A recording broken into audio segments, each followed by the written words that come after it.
모두 안녕하세요. 저는 서울 종로구에 살고 있는 30대 초반의 여성입니다. 사실 저는 워낙 고생을 하며 살다 보니 운명이나 기적 같은 일은 잘 믿지 않는 사람이었어요. 저희 부모님이 일찍 돌아가시고 고아로 자라면서 제가 고생을 많이 하며 살았거든요.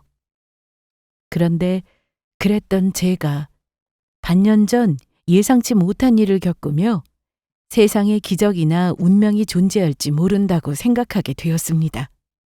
이 모든 일의 시작은 제가 저희 예비 남편을 만나면서부터였죠. 저는 고등학교를 졸업하고 혼자 사회생활을 하며 간신히 공부를 해 간호조무사 일을 하고 있었습니다. 그런데 저와 다르게 저희 예비 남편은 집도 아주 잘 사는 데다 매우 능력 있는 사람이었어요. 그래서인지 예비 시모의 반대도 만만치 않았고요. 그래서 저는 사랑하는 예비 남편을 포기해야 하나 고민하고 있었는데 그때 믿을 수 없는 놀라운 일이 벌어지게 됩니다. 어릴 적 저희 집은 가사 도우미에 따로 운전기사가 있을 정도로 남부럽지 않게 사는 부잣집이었어요. 저희 아빠가 제가 3살 때 돌아가시고 저희 엄마가 아빠 사업을 물려받아서 하고 있었거든요. 사실 두 분이 동업이나 마찬가지로 시작했던 패션 사업이라서 아빠가 돌아가시고 나서도 무리 없이 저희 엄마가 아빠 사업을 잘 이어나갈 수 있었던 것 같아요. 아빠가 없다는 것이 어린 나이에도 조금 외롭긴 했지만 그래도 엄마가 있어 부족함 없이 잘할 수 있었습니다.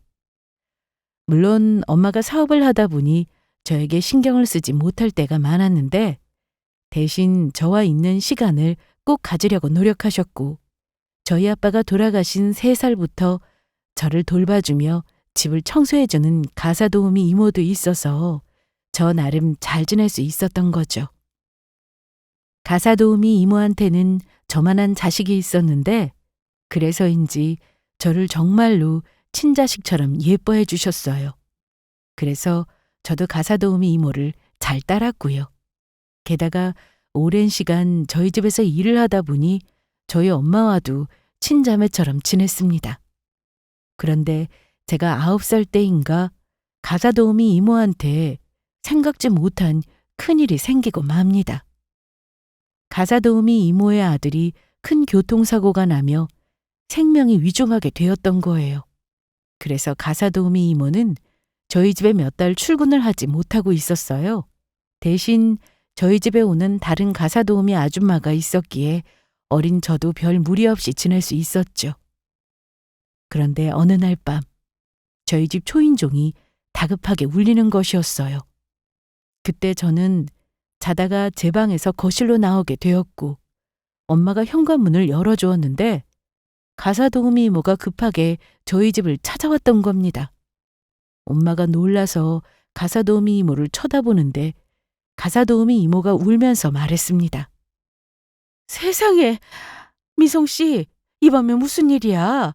혹시 무슨 일이라도 생긴 거야? 사모님, 저희 아이 좀 살려주세요.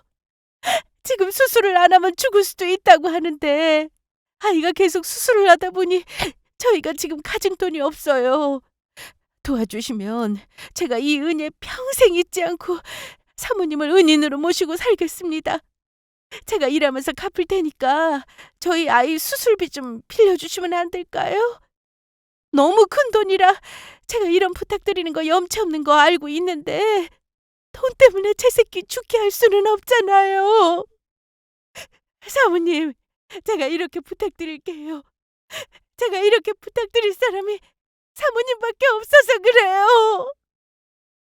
엄마는 가사도우미 이모를 한동안 말없이 바라보았습니다. 그리고 가사도우미 이모가 우는 모습을 저도 모르게 따라 울고 있었어요. 그런데 엄마가 가사도우미 이모의 손을 꼭 붙잡더니 말하더라고요. 미성 씨, 걱정하지 마. 내가 미성 씨 아이 수술비가 얼마나 들든 전부 대줄 테니까. 사모님, 그게 정말이세요? 감사합니다. 제가 이 은혜 평생 두고두고 갚을게요. 제가 진짜 남편이랑 열심히 일해서 사모님이 빌려주신 돈 전부 꼭 갚을게요. 미송 씨, 아이 수술비 안 갚아도 돼. 내가 그냥 주는 거니까 부담 없이 써도 돼. 네? 사모님 그게 무슨 말씀이세요? 그 큰 돈을 저한테 그냥 주시다니요. 미성 씨가 나 없을 때 우리 라연이를 얼마나 친자식처럼 예뻐하며 키웠는지 내가 알아. 그래서 내가 항상 마음속으로 고마워하고 있었거든. 미성 씨 덕분에 내가 밖에 나가서도 마음 편히 일할 수 있었고. 그러니까 내가 지금 주는 돈은 그동안 미성 씨가 우리 라연이 잘 돌봐준 값이라고 생각하고 그냥 받으면 돼. 미성 씨가 우리 라연이 아끼듯 내가 마음으로나마 미성 씨 아이를 아끼고 있었으니까. 사모님 정말로 감사합니다. 이 감사함을 뭐라고 표현해야 할지 모르겠어요. 정말 감사합니다. 그렇게 가사도우미 이모는 저희 엄마 도움으로 자녀분의 수술을 무사히 마치며 살 수 있었습니다. 그런데 사람 인생이 한치 앞도 알 수 없다고 몇 년 후 저희 집에도 안 좋은 일이 생기고 말았어요. 엄마 사업이 갑자기 힘들어지면서 저희 집 상황이 안 좋아지기 시작했던 겁니다. 그래서 어쩔 수 없이 일하던 가사도우미 이모와 기사도 정리하고 저는 엄마와 작은 아파트로 이사까지 가게 되었죠. 저희 집이 사정이 안 좋아졌다는 건 알고 있었지만 그래도 전 상관없었어요. 왜냐하면 사랑하는 엄마와 함께 할 수 있었으니까요. 게다가 그 이후에도 가사도우미 이모와 연락하며 가끔 얼굴도 볼 수 있었으니까요. 그리고 엄마 사업도 다시 풀리며 조금씩 잘 되는 듯 보였어요. 그런데 저희 불행은 거기서 끝이 아니었습니다. 그때가 제가 11살 때 일로 가사도우미 이모의 남편분의 일 때문에 가사도우미 이모가 지방으로 이사를 가며 연락이 자주 안 되던 때였는데 엄마가 갑작스레 교통사고가 나며 제 곁을 떠나게 되었던 겁니다. 갑작스레 엄마가 떠났단 사실에 저는 제정신이 아니었고 시간이 어떻게 흐른지도 몰랐어요.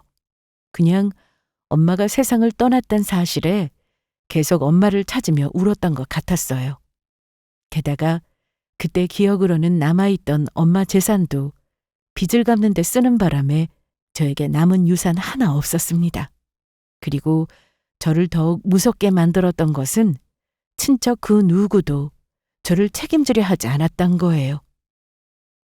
저희 엄마 쪽에는 저를 돌봐줄 사람들이 없었는데 그나마 아빠 쪽으로 큰 고모와 작은 아빠가 있었거든요. 하지만 제가 울며 불며 매달리는데도 결국 두 분은 저를 보육원에 두고 떠나버렸죠. 큰 고모, 작은 아빠, 제가 시키는 거 뭐든 할 테니까 제발 저 버리지 말아주세요. 저 조금만 있으면 어른도 되고 그때까지만 길러주시면 안 돼요? 아빠도 없는데 엄마까지 떠나고 저 지금 너무 무섭단 말이에요. 저 보육원에서 살기 싫어요. 저희 엄마가 두 분 힘들 때 도와드리고 했었잖아요. 저도 다 기억한다고요. 네 사정이야 딱하다만 우리도 어쩔 수 없다. 네 엄마가 죽으면서 뭐라도 남겼어야 우리가 널 키우든가 말든가 하지. 우리가 무슨 이득을 본다고 널 받아서 키우겠니? 어떻게 네 엄마는 죽으면서 땡전 앞을 안 남기고 죽을 수 있냐? 그러게 말이야. 누나, 그래도 비자금이라도 얼마 남겨놨겠지 하고 좋아했는데 정말 이런 아픈 남겨놓은 게 없더라.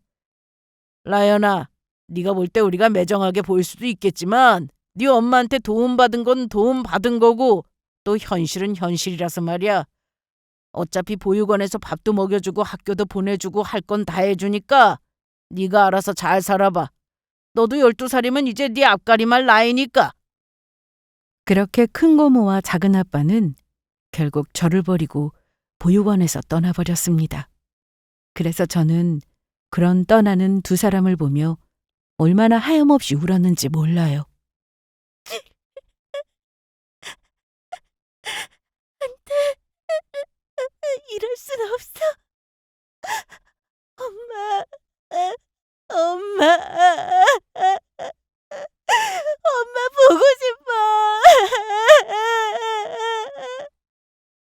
그 후 한동안 저는 아무런 희망도 없이 살았던 것 같아요. 갑자기 세상에 혼자가 되었다는 생각에 그저 두렵고 아프기만 했으니까요. 그렇게 시간이 흐르고 사춘기가 되었을 무렵, 그때야 제정신이 들면서 다시 정신을 차리고 열심히 살기 시작했습니다. 부모님이 다 돌아가셨다지만 제가 계속 이렇게 살면 하늘에 있을 엄마랑 아빠가 너무 슬퍼할 거를 생각했으니까요. 그리고 그때야 가사도우미 이모가 생각이 나더라고요. 그래서 저는 제 수첩에 적혀있던 가사도우미 이모한테 연락을 했는데 시간이 너무 많이 흘러서인지 전화번호도 이미 바뀐 상황이었습니다. 안타까운 상황이었지만 그저 어디선가 가사도우미 이모가 잘 살길 바라며 저도 제 인생을 살아가기 시작합니다. 그렇게 저는 고등학교 졸업을 하자마자 공장에서 일을 하며 돈을 모으게 되었어요. 그리고 몇 년간 모은 돈으로 간호조무사 공부를 해 저는 간호조무사가 될 수 있었어요. 사실 제 꿈은 의사가 되는 것이었지만 제 형편상 그리 될 수 없으니 간호조무사로 만족할 수밖에 없었던 겁니다. 저는 간호조무사가 된 뒤 일에만 열심히 매달렸어요. 일단 세상에 혼자라는 두려움 때문인지 어떻게든 빨리 자리를 잡고 싶은 마음이었고, 그리고 또 저는 제 일이 좋았으니까요. 그래서 30대 초반의 나이, 제법 돈을 모아 비록 대출을 끼긴 했지만 작은 빌라 전세로 들어가 살 수 있게 되었습니다. 그런데 제가 살 집을 잘못 선택한 것인지 제 옆에 살던 이웃집 아줌마가 정말 유별나게 이상한 사람이었죠. 옆집 아줌마는 남편과 일찍 사별하고 아들과 함께 산다고 했는데 이사하고 처음 인사를 했을 때부터 느낌이 별로 좋지 않았거든요. 그래서 저는 옆집 아줌마와 친해지지 않고 거리를 두고 지내고 있었습니다. 그런데 어느 날 퇴근하는 저와 우연히 마주친 옆집 아줌마가 저에게 말을 걸더라고요. 아가씨, 들어보니까 간호조무사라며? 그러면 직업도 안정적이고 나이 들어서까지 얼마든지 할 수 있겠네? 네. 저는 이 일은 안정적이라서기보다는 좋아서 선택한 거긴 하지만 본인이 마음만 있다면 오랫동안 할 수 있는 직업이긴 하죠. 우리 아들은 아직 취업도 못하고 백수인데 아가씨는 간호조무사에서 돈도 벌어서 이렇게 혼자 빌라 전셋집에서 살고 정말 좋겠다. 그런데 내가 부동산 사장님한테 들으니까 자기 부모 없는 고아라며? 정말 안 됐네. 취업해서 간호조무사 일 잘하면 뭐해? 부모도 없어서 근본도 없는 고아인데. 네? 지금 뭐라고 하셨어요?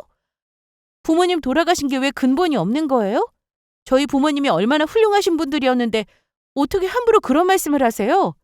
지금 아줌마가 제가 아니라 저희 부모님 흉본 거나 다름없다는 거 알고 계세요? 그러면 아줌마 아들도 아빠 돌아가셨으니 근본 없는 건가요? 너 지금 뭐라고 했어? 우리 아들 보고 근본이 없다니. 그게 무슨 포르장머리 없는 소리야? 그러는 아줌마야말로 부모님 일찍 떠나보낸 것도 가슴 아픈데 저한테 뭔데 근본이 없다느냐는 그런 못 베어먹은 무식한 소리를 하시는데요? 근본 없다고 말한 건 아줌마가 먼저 아니세요? 아줌마 아들 보고 근본 없다고 말한 제가 버르장머리 없는 거면 저한테 먼저 근본 없다고 말한 아줌마도 참 버르장머리 없는 거네요. 그냥 아줌마 아들이랑 저랑 나이가 비슷한 또래인데 취업도 못하고 집에서 놀고 있으니 약 올라서 저한테 시비 거는 거라고 솔직하게 말씀하시지 그래요? 지금 아줌마 아들이랑 저랑 비교되니까 질투나서 저한테 시비 거는 거 전부 티 나거든요? 저는 아줌마랑 대화 나누고 싶지도 않고 아는 척하고 싶지도 않으니까 앞으로 저한테 말 안 시켰으면 좋겠어요. 아시겠어요? 세상에 저런 게 다 있어? 기가 막혀서. 제가 바른 소리만 하니 옆집 아줌마는 저한테 아무 대꾸도 못하고 버벅거리기만 했죠. 그리고 전 옆집 아줌마가 더 뭐라 그러든 말든 저희 집으로 들어와 버렸어요. 부모님이 일찍 돌아가신 것도 억울한데 아무 이유 없이 나랑 상관없는 사람한테 안 좋은 소리까지 들을 이유는 없었으니까요. 괜히 고아라는 이유로 무시를 당한다고 생각하니 속상한 마음도 있었고요. 그래도 저에게 나쁜 일만 있었던 것은 아니었어요. 예기치 않은 순간 저에게도 인생에 다시 없는 행복한 순간이 찾아왔으니까요. 저희 병원에 자주 오는 남자 환자 한 분이 계셨는데 유독 저한테 말을 많이 시켰습니다. 저만 따로 간식이나 음료를 주기도 했고요. 그래서 주변 동료 선생님들이 그 남자 환자분이 저한테 관심 있는 게 아니냐고 했지만 저는 설마 그러겠냐 싶었어요. 하는 행동도 매너가 있었지만 외모도 말끔하니 누가 봐도 여자분들이 좋아할 뿐이라 이미 여자친구가 있을 거로 생각했거든요. 그런데 어느 날 저에게만 유독 친절했던 그 남자 환자분이 병원 진료가 끝날 무렵 찾아와서 진료를 보고 가시더라고요. 그러다가 제가 퇴근하는 길에 우연히 병원 건물 아래에 있는 카페 앞에서 마주치게 되었는데 남자 환자분이 저에게 먼저 말을 시켰습니다. 선생님, 지금 퇴근하시는 거예요? 네. 그런데 아직 안 가고 병원 앞에 계셨나 봐요? 아, 저 사실 선생님 기다리고 있었어요. 예? 저를요? 왜 저를... 저 사실 선생님 처음 봤을 때부터 많이 친해지고 싶었거든요. 그래서 드리는 말인데 저 절대 이상한 사람 아니고요.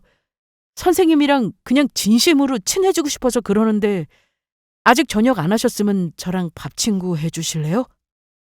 제가 이 근처에 갈치조림 잘하는 데 알고 있거든요. 갈치조림이요? 그런데 누가 알았을까요? 그 남자 환자분이 저희 예비 남편 될 거란 사실을요. 예비 남편이 저에게 반해서 계속 제가 다니던 병원을 찾아왔던 겁니다. 말을 들어보니 유독 할머니 환자들에게 친절했던 저를 보며 호감이 생기게 되었다는 것이었어요. 하지만 저는 예비 남편과 친구 이상 될 마음이 없었습니다. 나중에 친구가 되고 알고 보니 저와 비교도 안 되게 대단한 사람이었거든요. 물론 사람이 조건이 다는 아니었지만 가난한 간호조무사인 저와 다르게 예비 남편은 집안도 굉장히 잘 사는 데다 잘 나가는 회계사였으니까요. 그래서 초반에는 왜 이런 사람이 저와 친구가 되고 싶어 하는지 의아했습니다. 그런데 어느 날 예비 남편이 저에게 고백을 해왔던 겁니다. 처음부터 저를 좋아했다면서 사귀어 달라고요. 그래서 예비 남편의 고백에 처음에는 고민도 많았어요. 예비 남편과 제가 환경면으로 차이가 너무 많이 나니 과연 저희가 사귀어도 되는지 의문이었던 거였죠. 하지만 한결같은 예비 남편의 모습에 저는 예비 남편과 사귀기로 결정을 하게 되었습니다. 그러나 그때까지는 결혼 생각까지는 없었어요. 그건 저희 큰 욕심이라는 생각에 그냥 이렇게 사랑하는 사람을 만나 사귀게 된 것만으로도 고맙게 여기고 있었으니까요. 혼자였던 이 세상에 저도 기댈 버팀목 같은 데 생긴 것 같은 기분이었죠.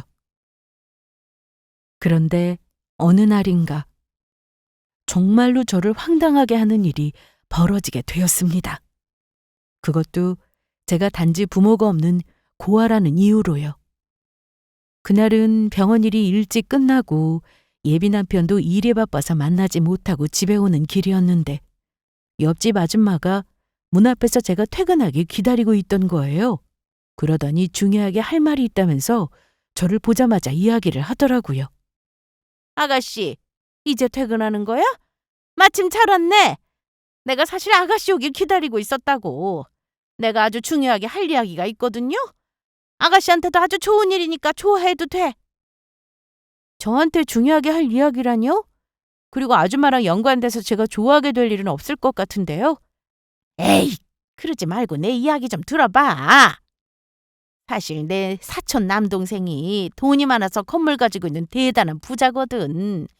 나이는 53살이고 이혼은 2번 하긴 했는데 자기한테 소개해주면 딱일 것 같아서 말이야.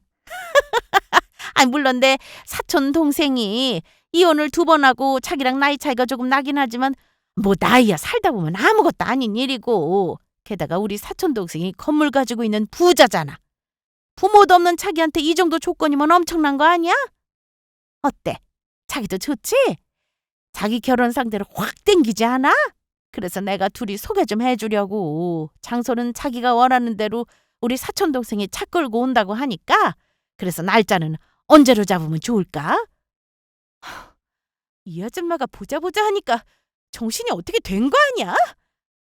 지금 어디서 그런 되지도 않는 헛소리를 하는데 내가 뭐가 아쉬워서 53살 먹은 그것도 이혼을 2번이나 한 아저씨랑 만나서 결혼을 해야 하는데 내가 혼자 늙어 죽는 한이 있어도 아줌마 사촌동생 같은 사람은 절대 안 만나.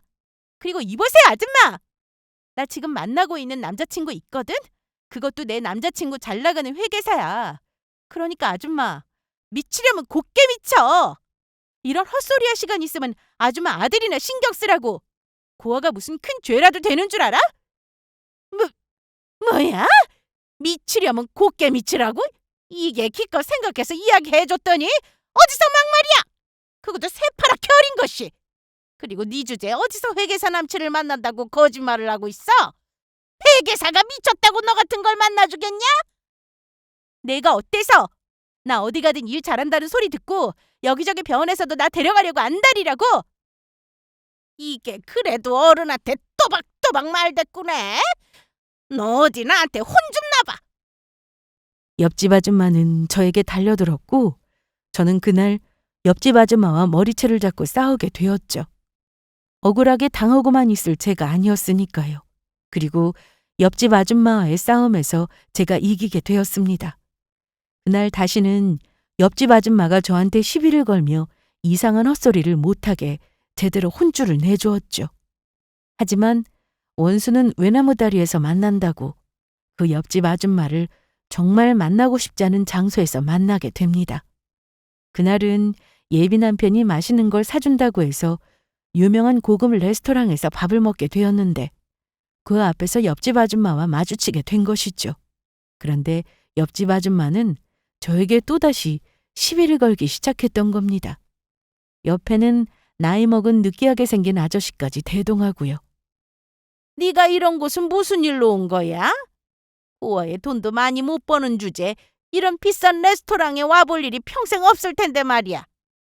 너무 유명한 레스토랑이라 어떻게 생겼는지 구경이라도 하러 온 건가?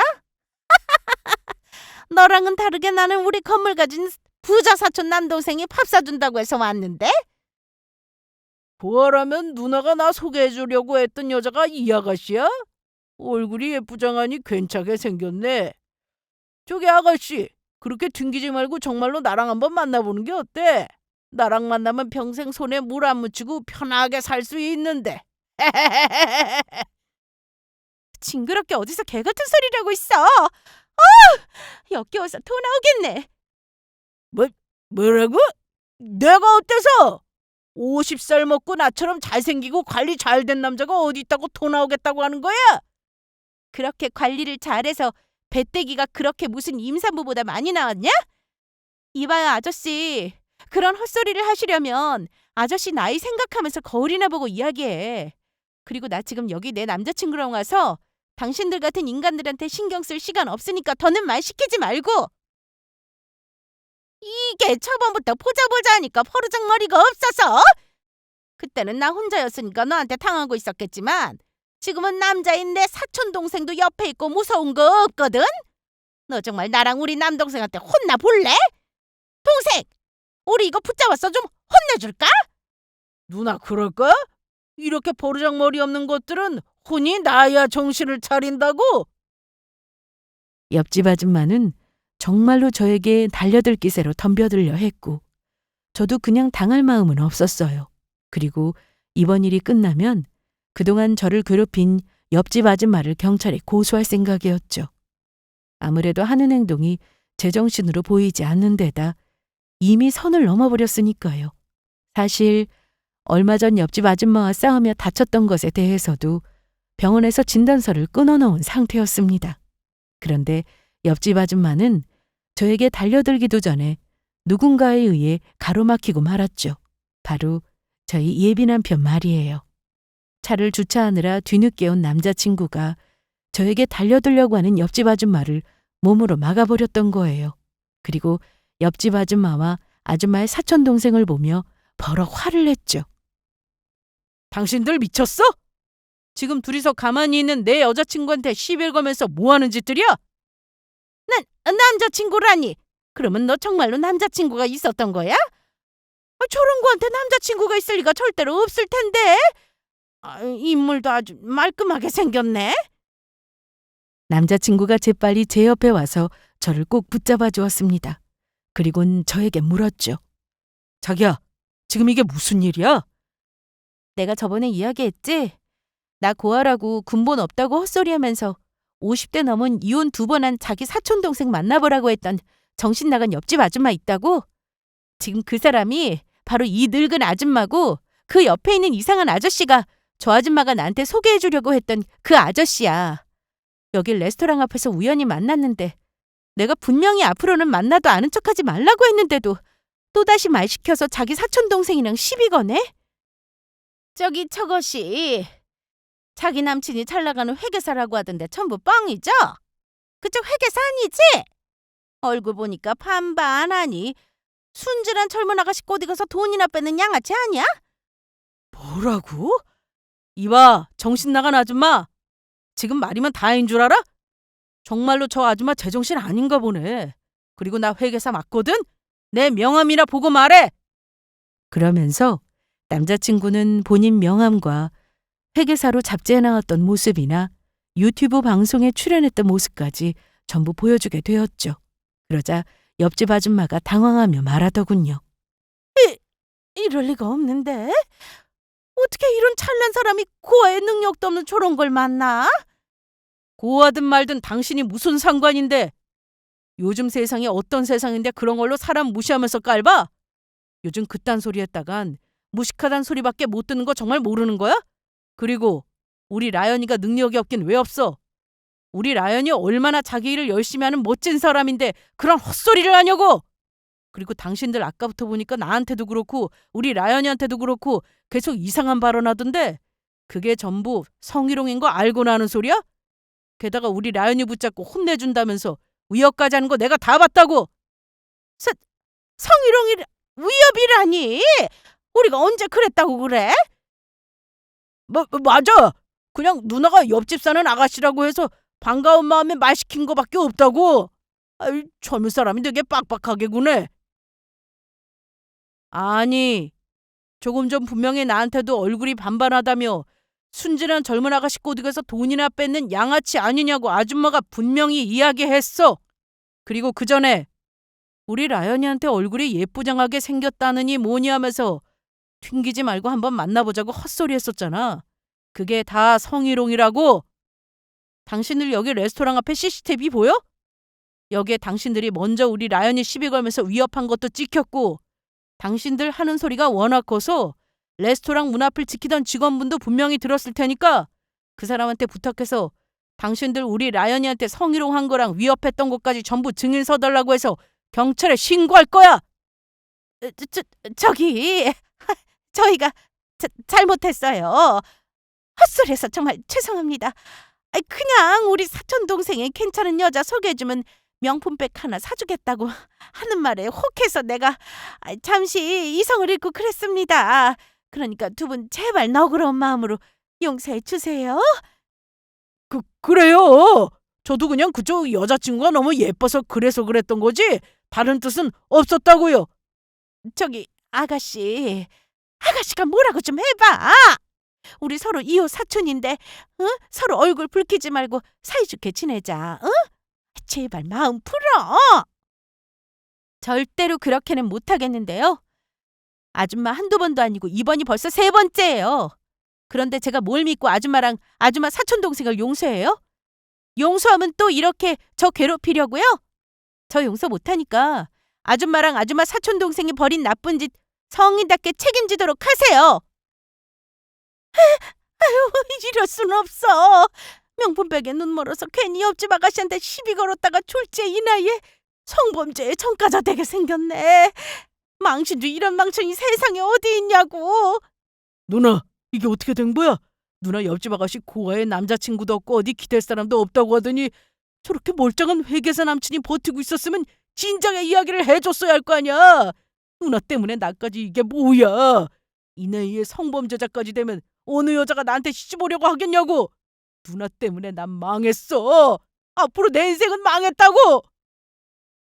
그리고 저는 정말로 예비 남편의 도움을 받아 옆집 아줌마랑 아줌마 사촌 남동생을 경찰에 고소하게 되었습니다.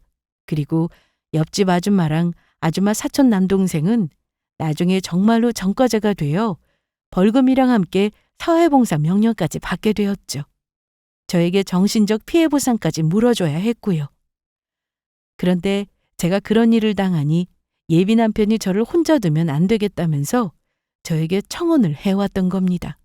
원래도 저에게 청혼을 하려고 했지만 세상이 워낙 험하니 더는 혼자 두면 안 되겠다면서요. 하지만 저는 쉽게 예비 남편의 마음을 받아줄 수가 없었어요. 제가 진심으로 사랑하는 사람이 맞았지만 예비 남편의 부모님이 알면 분명히 저희 두 사람 사이를 반대할 것 같았거든요. 하지만 예비 남편은 스스로 부모님을 설득하겠다고 저에게 약속을 했고 저는 결국 예비 남편의 말을 믿고 청혼을 받아주기로 했습니다. 물론 아무리 노력해도 예비 남편의 부모님이 저희 사이를 반대한다면 물러날 결심을 하면서요. 예비 남편을 진심으로 사랑했기에 저 때문에 부모님과 헤어지는 모습을 결코 볼 수가 없었던 겁니다. 하지만 역시나 어느 날 예비심으로부터 전화 한 통을 받게 됩니다. 그날은 휴일이었는데 모르는 전화번호라 받지 않을까 했는데 계속해 걸려오는 전화에 이상하게 받게 되었던 거였죠. 저 초면에 이런 이야기하기 미안한데 나 우리 현석이 엄마 되는 사람이에요. 그러면 안 되는 거 아는데 내가 우리 현석이 핸드폰 뒤져서 우리 아들 몰래 아가씨한테 연락했어요. 어머니 안녕하세요. 제대로 뵙고 인사드렸어야 했는데 이렇게 먼저 전화드리게 하고 정말 죄송합니다. 그런 건 됐고 내가 왜 전화했는지 말하지 않아도 알죠? 네. 예비시모의 그 한마디에 저는 예감할 수 있었습니다. 저희 결혼을 반대하고 있구나 하고요. 하지만 저도 예비 남편을 사랑하는 마음이 크니 포기하기 전에 마지막으로 제 모든 자존심을 버리고 한번 매달려 보기로 했어요. 어머니, 제가 정말 제 주제에 현석 씨한테 안 어울리는 사람인 것도 알고 욕심내면 안 된다는 거 알지만 제발 한 번만 저에게 기회를 주시면 안 될까요? 제가 여러모로 부족하겠지만 저희 정말 사랑하고 저 현석 씨 행복하게 해줄 자신 있어요.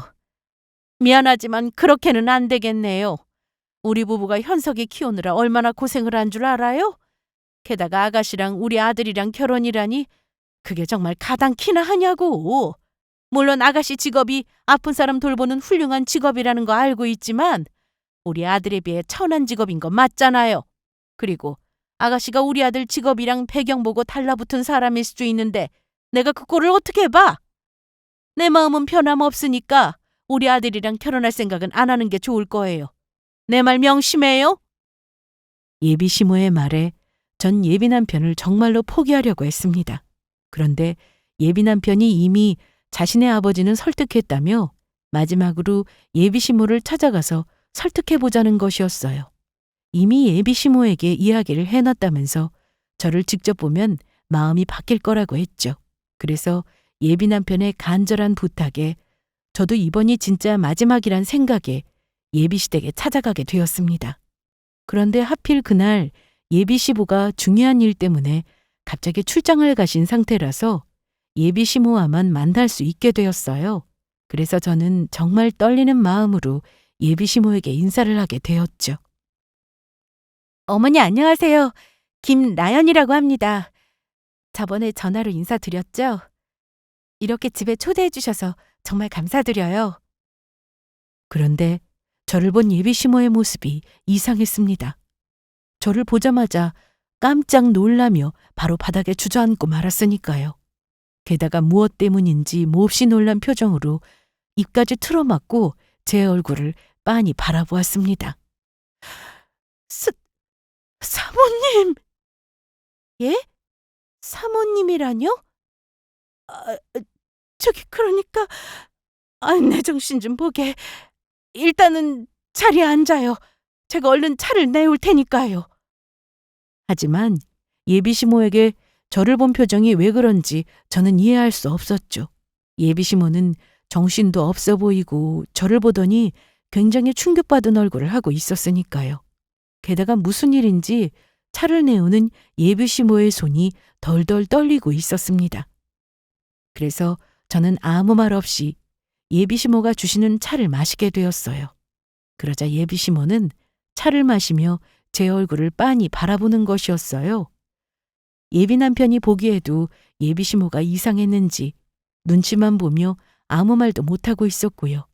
그런데 예비시모가 꺼낸 말은 이상한 것이었어요. 당신 아들과 결혼을 반대한다거나 저에게 난리를 피우실 줄 알았는데 정말 예상도 못한 뜬금없는 말씀을 하셨거든요. 아직 식사 안 했죠? 이렇게 우리 아들이 귀한 손님을 데려왔는데 내가 아무것도 준비를 못했네. 잠깐만 기다려봐요. 내가 얼른 식사 준비할 테니까.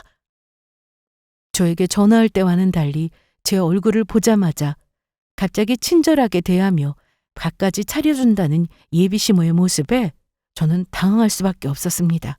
그래서 제가 예비시모를 따라 일어나며 이야기했죠.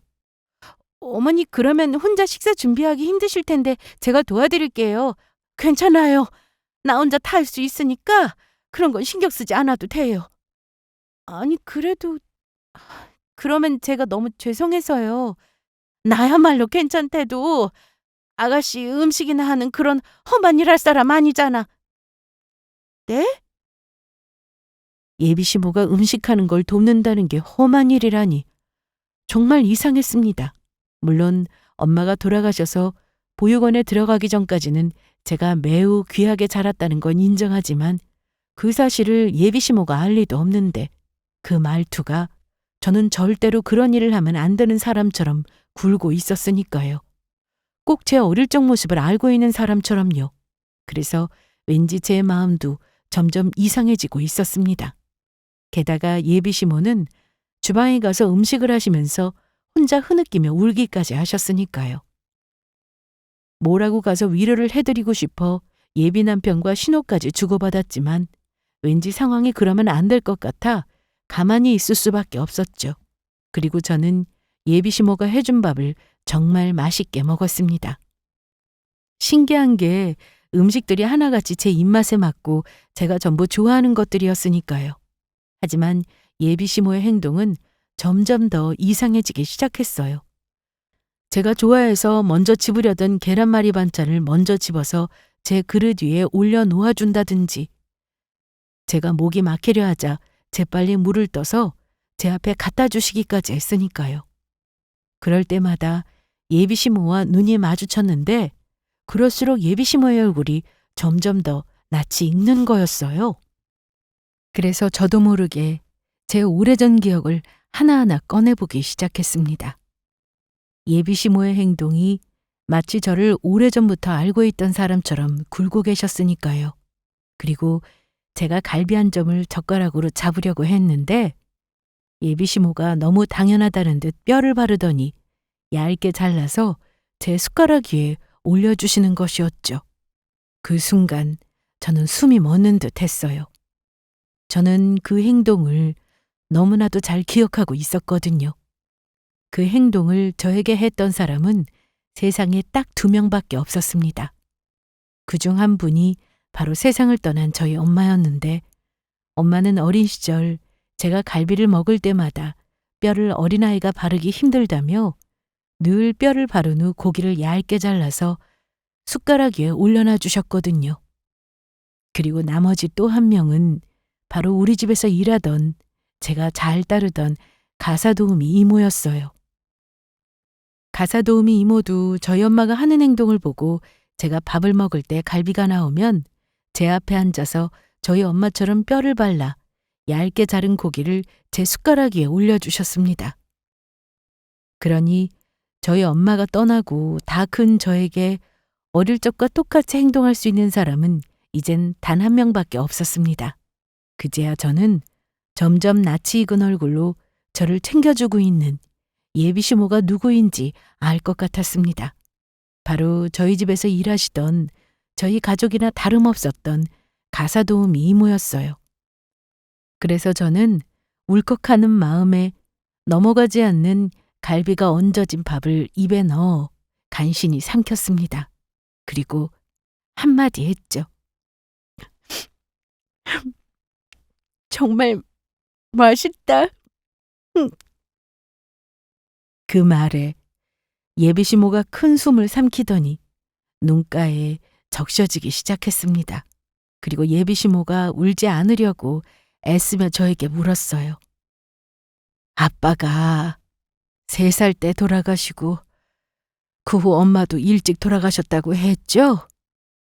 그래서 보육원에서 자랐다고 우리 아들한테 들었는데 그때 많이 힘들었어요?